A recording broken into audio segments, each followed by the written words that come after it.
Jeigu jūsų virtuvėje kilo tokia situacija, jūs turite du variantus. Arba naudoti nedegų audeklą, arba naudoti gesintuvą. Tai šiandien abi tas priemonės ir ištestuokim. Nedegus audeklas yra didelis medžiagos gabalas, dažniausiai pagamins iš stiklo pluošto. O stiklo pluoštas yra labai atsparus karščiui. Jo veikimo principas labai papras, beveik kiekvienam degimui reikia deguonės. Užmetat jį ant degimo šaltiniui pritrūks deguonės ir ugnis užgęs. Traukėt už abiejų šniurelių, išskleidžiat visą audeklą. Savo rankas laikot viduj, kad nenusidėgint. Ir ugnį gesinat uždėdami audeklą nuo savęs, o ne ant savęs. Nes jeigu audeklą dėtumėt į šitą pusę, liepsna dar labiau eitų jumis. Užsandarinam, duodam kelias sekundės, kad baigtos deguonis ir liepsna turėtų būti užgesus. Kai atidengsit, liepsna gali prasidėti iš naujo. Bet šį kartą taip nebuvo. Pažiūrėkime, ar dar buvo liepsna iš ko degti. Jo, galim pabandyti antrą kartą.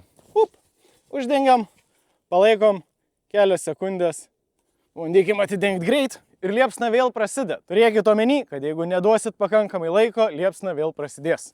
Kuom gerai gesintuvai, kad jums nereikės prieiti prie pat liepsnos, tai ištestuokim gesintuvą. Normalių gamintojų gesintuvai skirstomi į klasės, kaip mato čia, A, B ir C. A klasės gesintuvai tinka kieto kuro gaisram, kaip pavyzdžiui degantis medis ar degantis plastikas. B klasės gesintuvai tinka gesinti degančius skysčius, kaip pavyzdžiui užsidegęs aliejus keptuviai. O jeigu turit miltelinį gesintuvą, kuris atitinka A, B ir C klasę, galit su juo gesinti ir elektrinius gaisrus. Nes ne su visais gesintuvais gali gesinti elektrinį gaisrą. Ir tuo labiau ne su vandeniu. Su gesintuvu turi turėti omeny, kad jeigu purkšit iš labai arti, galite išmušti ugnį iš ten, kur vyks gaisras. Ištraukėt kaištį ir galit pradėti naudoti gesintuvą.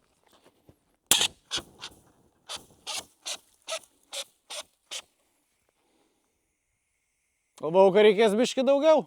Nebelika jokia gaisra. Bet ganėtinai aiškiai matęs, ką sakiau, kad jeigu purkšit iš labai arti, galite išmušti ugnį iš ten, kur jinai vyks. Kas labai aktualu, jeigu pavyzdžiui gesinat riebalus savo keptuviai. Ir nedegus audeklas ir gesintuvs kainavo po 15 eurų, kas tikrai nėra daug, kad apsaugot savo namus. Dėl visiškos ramybės apdrauskit juos su Lietuvos draudimu. Bet vis tiek labai rekomenduoju namie turėti gesintuvą.